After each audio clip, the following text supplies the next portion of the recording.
Mm, I just had to make a video because some things just start to fall into places, and things that just, in a way, suddenly start to make sense. And also, a part of those things is the Finnish history. Yeah, I'm not a native here. I live since 14 years here in Finland. So I probably watch the Finnish culture in a different way than a native here, especially a native who has never been living outside of his own country. I'm not talking about holidays, I mean really living, trying to make it in a way, in a different culture. So I had, like recently, I had many epiphanies about many things, which is interesting. And I was thinking about history and all this kind of stuff in recent times, like again, history of Earth and what have you. Like, if you take the big picture, then you have to keep one thing in mind. Do you watch the big picture from the Newtonian science point of view or not? The Newtonian science point of view is basically that gravity is the biggest force of all and the most important, and Einstein and these kind of, like, our industry is based on his conclusions, Einstein and Newton. Like many things that we use nowadays are based on these two guys' conclusions and how they figured out how the world works. But there has been in the late 1800s already Norwegian people, Birkeland, and later on there was many others. For example, Velikovsky, who took a really new approach into the whole cosmology and defining that gravitational force isn't by far as strong as it should be in order that things work like they do in the bigger scale. If you have a theory or a hypothesis, I'm not sure what's the difference. There might be a difference. Probably there is. No, anyway. If it's not scalable, which means if it doesn't work, if you go to, for example, atomic scale, and then you go to human-sized scale, and then you go to the galaxy-sized scale. If the same principle doesn't apply in all those three, it probably will be wrong. Because nature doesn't work like that. Nature is full of all kinds of repetitive patterns everywhere, all over the place, no matter where you go. If you go with a microscope into the smallest things that a human can see with using some machines based on Newtonian science, so it's in a way correct, but not fully. Anyway, you will find out that they work exactly the same like they do on the galaxy scale, like if you have many galaxies and so on. So the thing is, the science what we have today is full of specialists. They are so specialized on some certain thing, one really small part of something, which has to be a part of something bigger. But it's really hard because already the saying, being open-minded, there are like so many people out there talking about being open-minded. Ah, yeah, I'm really open-minded. Yes, I am. I'm totally open-minded. And I do yoga too. Yeah, cool. Yeah, so let's talk about UFOs. No, I'd rather not. Why? I don't know. Really? And you still claim being open-minded?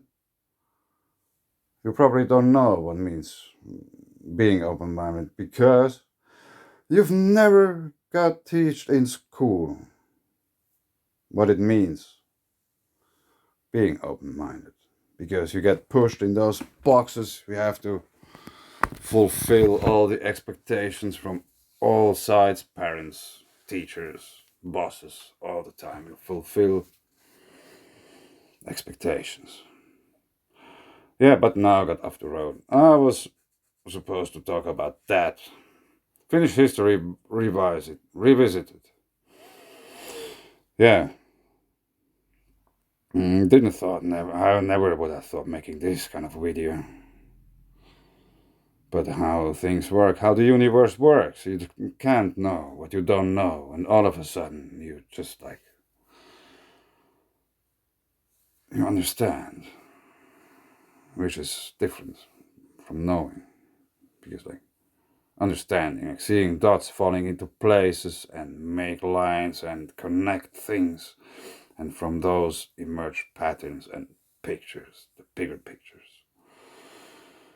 If you have a narrow mind, you can't take a step back because you don't have space for it. But if you have an open mind, you can walk wherever you want. So, this is not meant an offensive thing in any way. Whatever. Or, I leave it up to you. Get as offended as you want to. I don't care. Really not. If you get offended by any kind of these things, I might say the problem is up to you to resolve the problem with being offended, because it's probably a sign of not being open-minded. So, we have a picture here, and here on the left side you can see there's this kind of lightning, rainbow, a man with a beard and a crown, holding something in his hands. It's an axe or a hammer. But keep in mind the position is horizontal. Okay, keep that in mind, the position of that. And yeah, we have obviously a cloud around there and this rainbow, and there is this kind of cross of those lightning strikes, or how to call them. There's fire on the ground, rocks are melting, and dudes standing there and hoping, and what the fuck is going on? Really a dramatic picture. So, let's jump over to that page, the Daily Plasma, free thought, free speech, free access, Andrew Hall. This dude is Velikovsky, Immanuel Velikovsky. He wrote a few books, and he was one of those last people who put books out, and they were literally burning the books publicly. Like really, less than 100 years ago. The shocking truth. Sonic boom, ears ring, windows rattle, the dog hides under the bed. You've heard it before. Thunder from an arc of electric discharge, or from a passing supersonic jet. One doesn't hear jets much anymore, but in the good old days I used to, when F-100 afterburners lit over the desert booms from 20 miles away. When you rub your feet on a carpet and touch your doorknob, you get a spark and hear a snap. That's the same thing on a tiny scale. So, why I went to this article. You can watch it, I will put the link down below in your own pace, but I don't want to make this endlessly long, this video, because I ran out of memory. So anyway, let's scroll down to pictures, because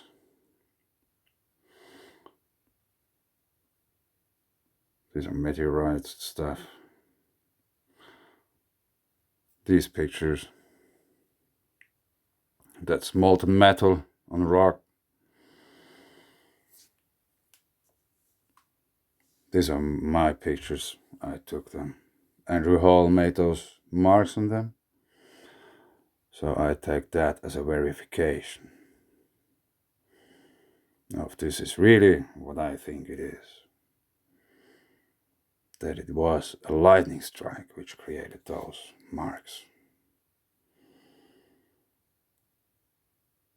So, with this being said,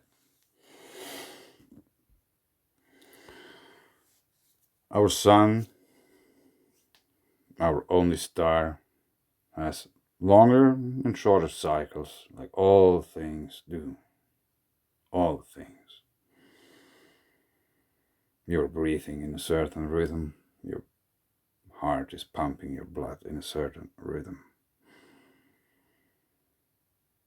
We have spring, fall, summer in a certain rhythm. So, we have, that's a list from solar activity happenings. And as you can see, there's a pattern 6,000, 12,000, 18,000. Now, the Sumerians, Mesopotamia, Anunnaki, and all those. Noah, some have probably heard of the dude with the boat.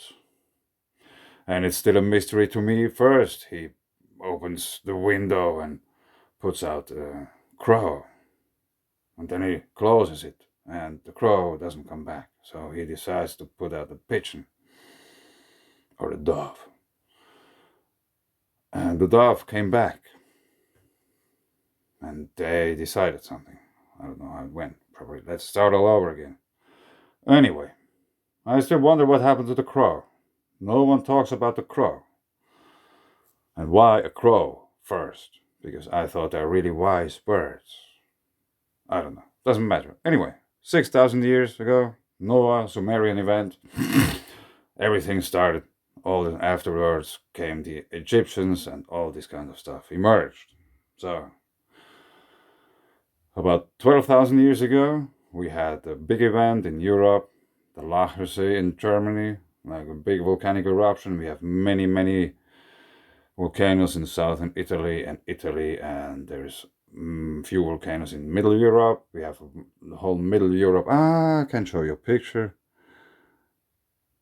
Interactive map showing the areas with geothermal heating potential in Europe. Do we get it bigger? Yeah. That's the map. Geothermal potential. In other words, it's volcanic. You know, there's like hot springs, thermal baths, and all this kind of stuff. So, no one talks about that. Everybody knows that we have volcanoes here in Italy and here. These the people know of Europe. But there's like stuff all over the place. Just no one is aware of it. You know? Like really not. No one. I'm originally from Switzerland. I knew, like I have seen those Roman baths and amphitheaters and 2,000-year-old water pipes still working. I have seen those with my own eyes. I was working and they were excavating some Roman stuff there because they were supposed to build some big house there. But they couldn't because there was some stuff buried beneath the ground. So I have seen those things with my own eyes. I grew up there, I know it. So now I live in Finland and I discovered those rocks. And yeah, let's go back to that one.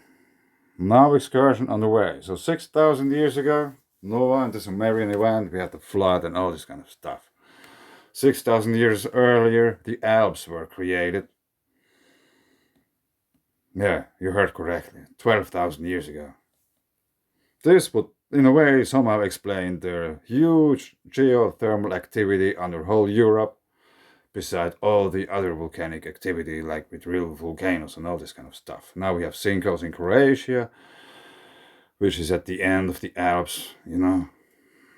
We could talk about this later, what I think about that. But wait a minute. Yeah. I'm a little bit, I tried to prepare myself for that, but I failed. So, what do we have here?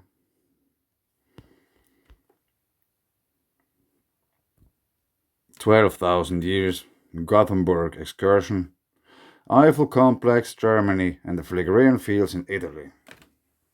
So,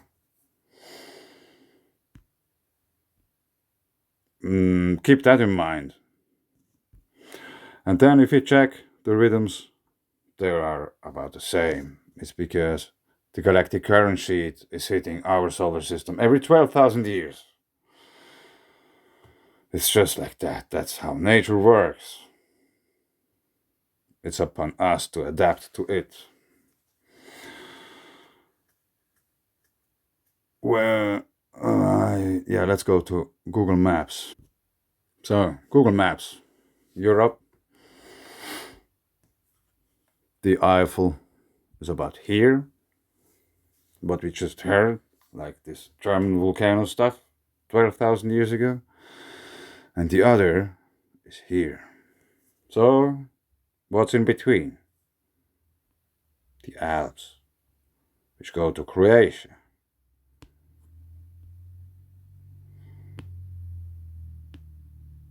And if you watch that, like you have, you know how a lightning strike looks in the sky.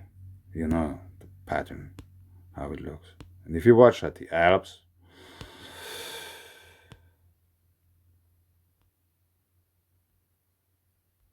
it does look like a lightning strike, the whole area, wherever you look.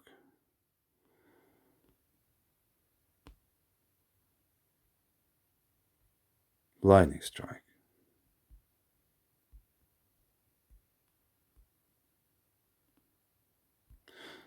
So,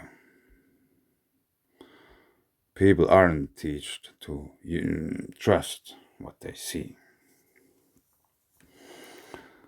That's when no one teaches anyone anymore. Yeah, I just continue. I was searching for some stuff because I wasn't prepared. I have no idea what I just said or talked about, but I guess it's about the same theme. So, anyway, European Plate Observing System, the geomagnetic field between Earth's core and space. How the Geomagnetic Observations, EPOS, Thematic Core Services, TCS, address the various sources of geomagnetic fields. So, Ari Viljanen, FME Helsinki, Finland, Finnish Meteorological Institute. They obviously don't want to talk with me anymore, or at least it's one person, because he has to do work. So, anyway, that's what I stumbled across today. There's pictures and graphs, and now there's a really interesting picture here, which resembles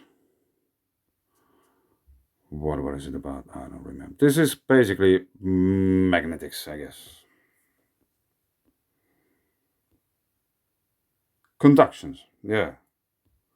Does it say anything?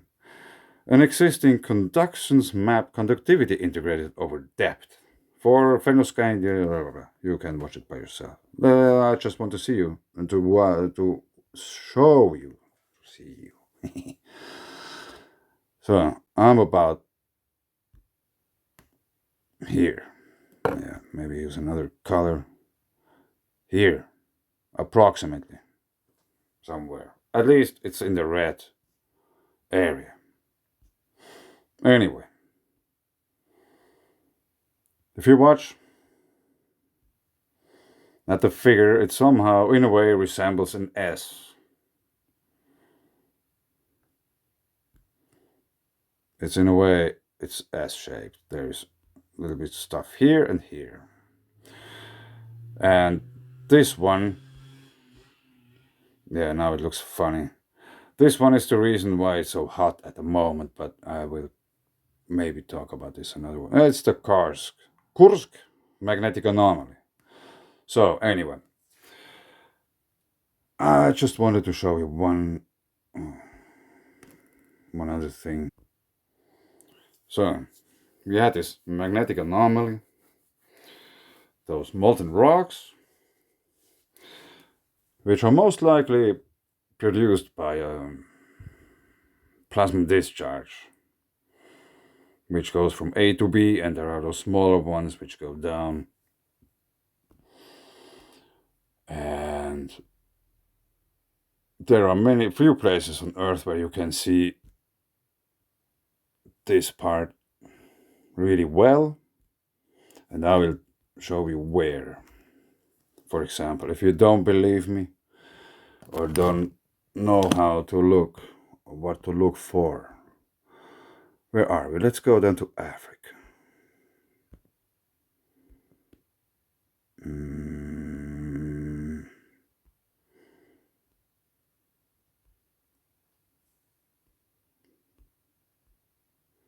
Yeah, it's a little bit hard to find. I haven't been here for a while. The Eye of Africa is the name of it.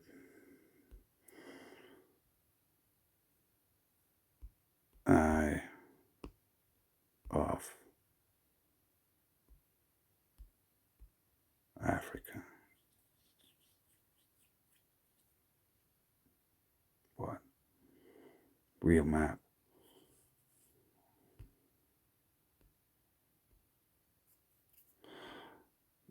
No, that's not the correct thing. Yeah, you probably noticed I wasn't prepared for that too well. This came to my mind about the Eye of Africa, but that's the Eye of Africa. I found it. So, just to give you a little, that's about 40 kilometers in diameter.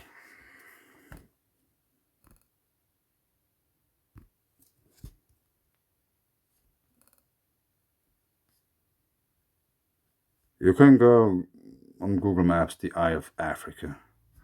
I just wanted to show you how it looks. That's a big one.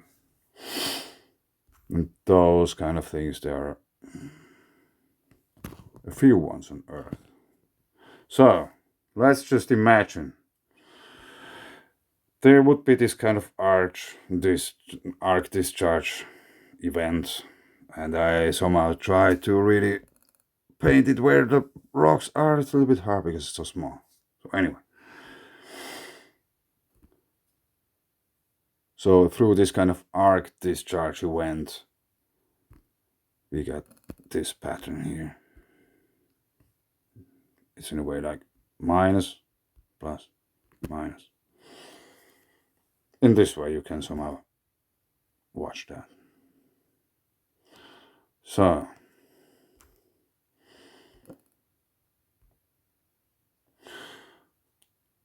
that's the...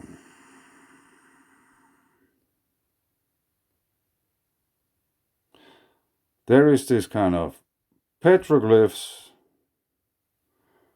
in Russia, which isn't that far away. After all, a few hundred, like 200, 400, 300 kilometers or something from my location. So we have this kind of petroglyphs found there. That's a bad color. That's drawn there. Also this one. Somewhere on the lake of that, on the shore of that lake. So we have also those plasma rocks, I call them, because as you can see, they're really shiny. There's molten metal everywhere.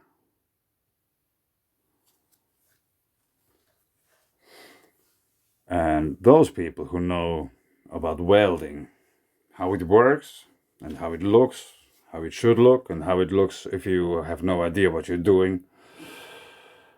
If you watch those things with this kind of welder eye, you will probably notice there are parts which are welded really well and parts which are not good.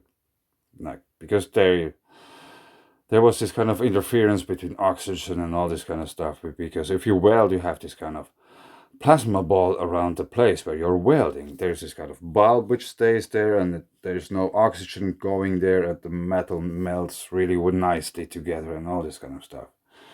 You can Google about welding. So anyway, my theory is that because there was so much quartz, which then got evaporized through the plasma injection, in other words, the lightning strike, which was really, really, really much bigger than what we have now, even though we probably notice they're getting bigger and bigger and bigger all the time. Like, because we are about the 12,000 years cycle. It's approached. It has approached already. It's here. There are all the planets showing signs, even the sun. And we have the signs I talked about or showed them to you all the time. Anyway, we have those plasma rocks, obvious sign of plasma activity. Then, next of it, because there is confirmed signs of plasma activity at the really site of there, which indicates that it has to be a huge electromagnetic event happening there. And there is proof that you can petrify wood in a few hours just through voltage. So these are petrified wood samples collected from the site. There may be two or one which is not really, but I'm quite sure that all of them are petrified wood. And that's wood, that's stone. You can see for yourself what does it resemble. Is there any similarities?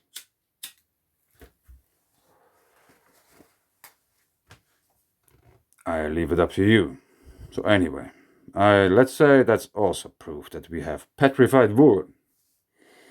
So, furthermore, we have this carving. No one knows exactly who did it, when was it made, what does it resemble. No one knows.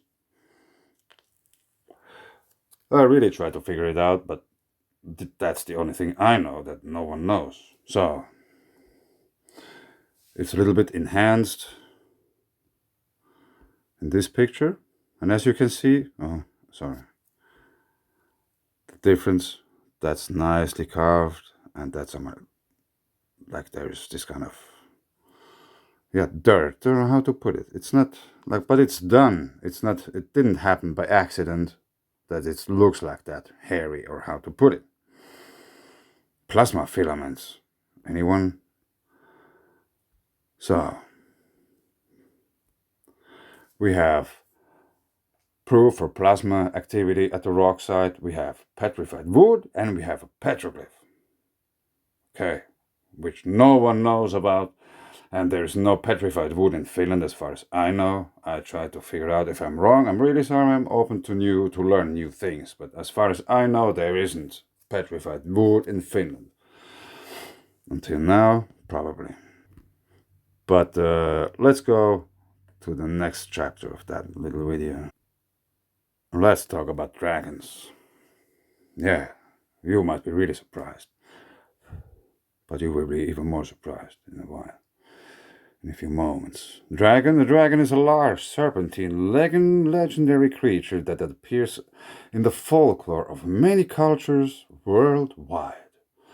Beliefs about dragons vary considerably through regions, but dragons in Western cultures since the High Middle Ages have often been depicted as winged, horned, four-legged, and capable of breathing fire. In some media, such as How to Train Your Dragons, are often portrayed as Scandinavians of the early Middle Ages. particularly Vikings. Dragons in Eastern cultures are usually depicted as wingless four-legged serpentine creatures with above average intelligence. Vikings, they were our neighbors back then. They aren't far away. So, that's a dragon. Illustration of a winged fire-breathing dragon by Friedrich Bertoch. Then we have China, dragons with a fiery ball in the middle. Dragons in the bow of a Russian Viking ship. Okay. Dragon.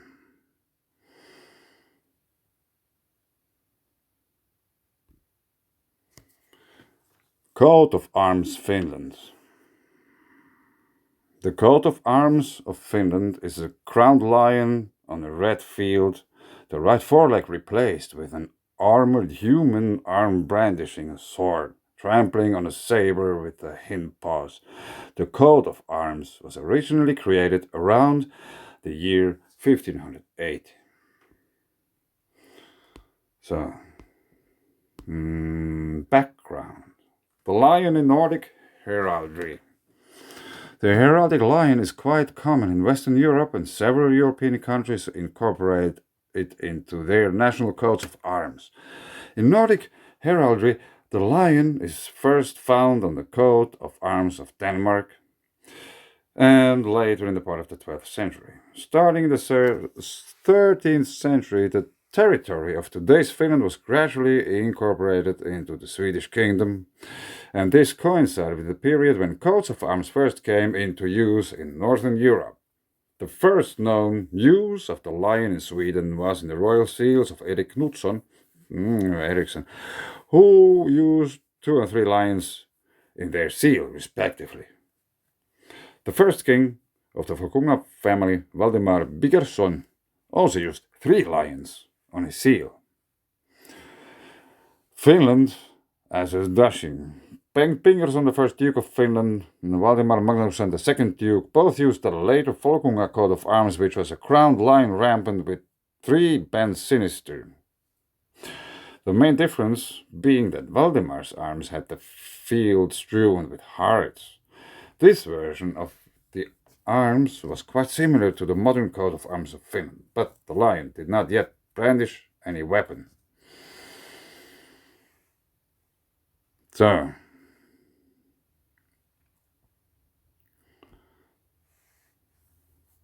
seal of Duke Valdemar. That's this figure. Remember when I told you to try to keep this dude in memory? Yeah, in a way it looks similar, I say. And the thing on the right is a petroglyph, and the thing on the left is supposedly a lion. Really? Lion? This looks more like a dragon, I would say. So, there are many, many myths with dragons all around the world. People were talking about dragons. They had similar features. Like here, ukko, äijä, or äijö. Finnish for male grandparent, grandfather, old man. Parallel to Ukko in Estonian mythology, is the god of the sky, weather, harvest, and thunder in Finnish mythology.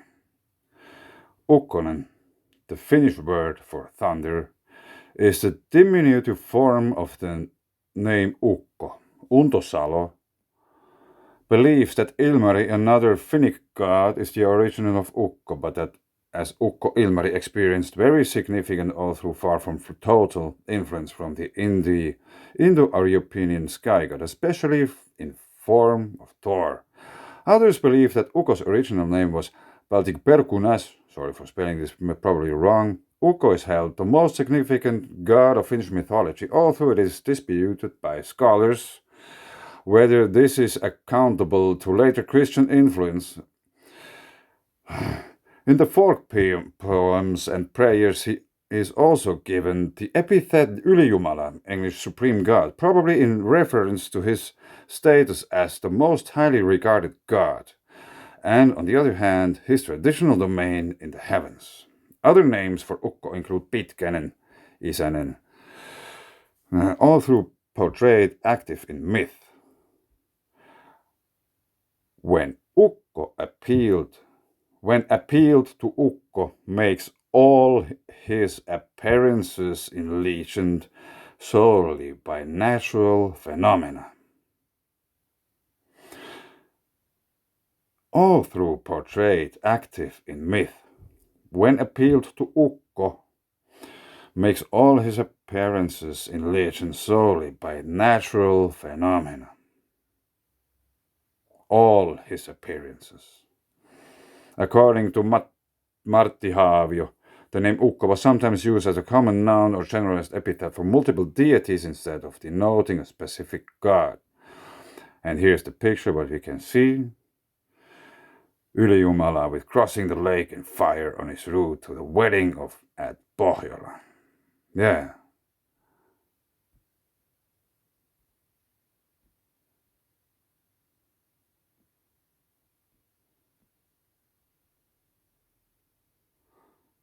That's somewhat funny. Like,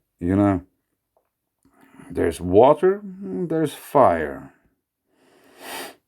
And I just showed you the plasma rocks, remember? So,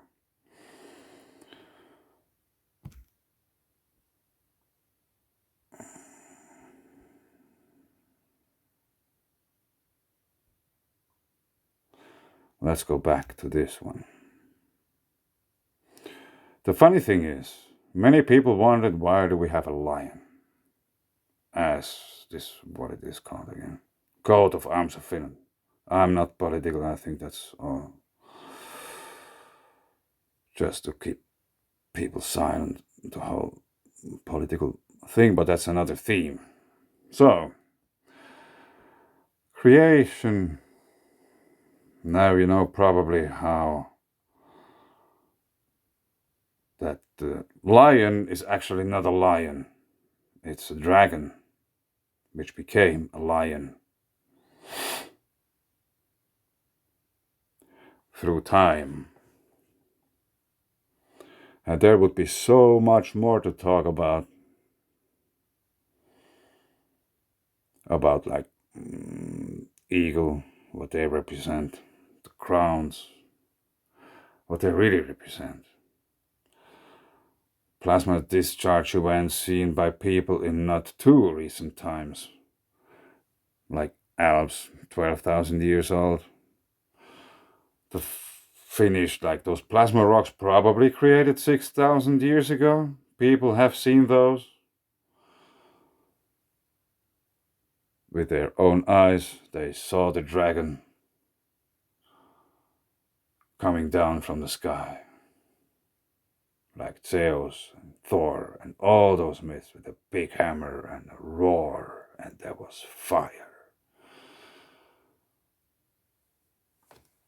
There was fire all over the place.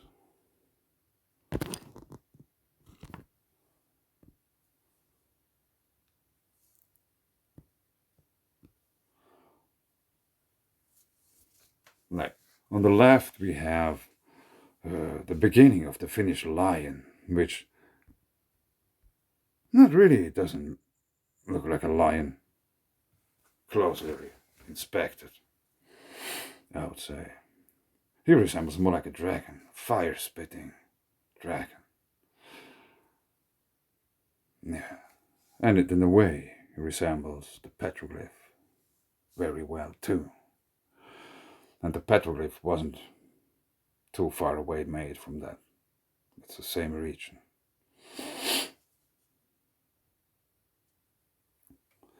Yeah, do you understand now what I mean?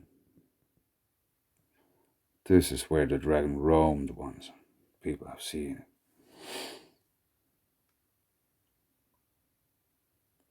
So no wonder that probably for Sweden it was a bit easier to survive because it didn't, you know, there wasn't, there were probably, I don't know, safe zone or how to put it. And by the way, if you talk about something funny, that's the Kursk magnetic anomaly. If you go to windy, oh, sorry. The Kursk magnetic anomaly is about here somewhere.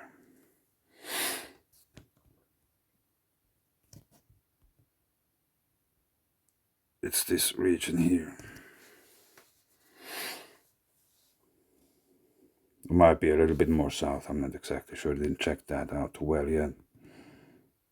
But let's say this area. At least it has been, like, there are those, how to put it,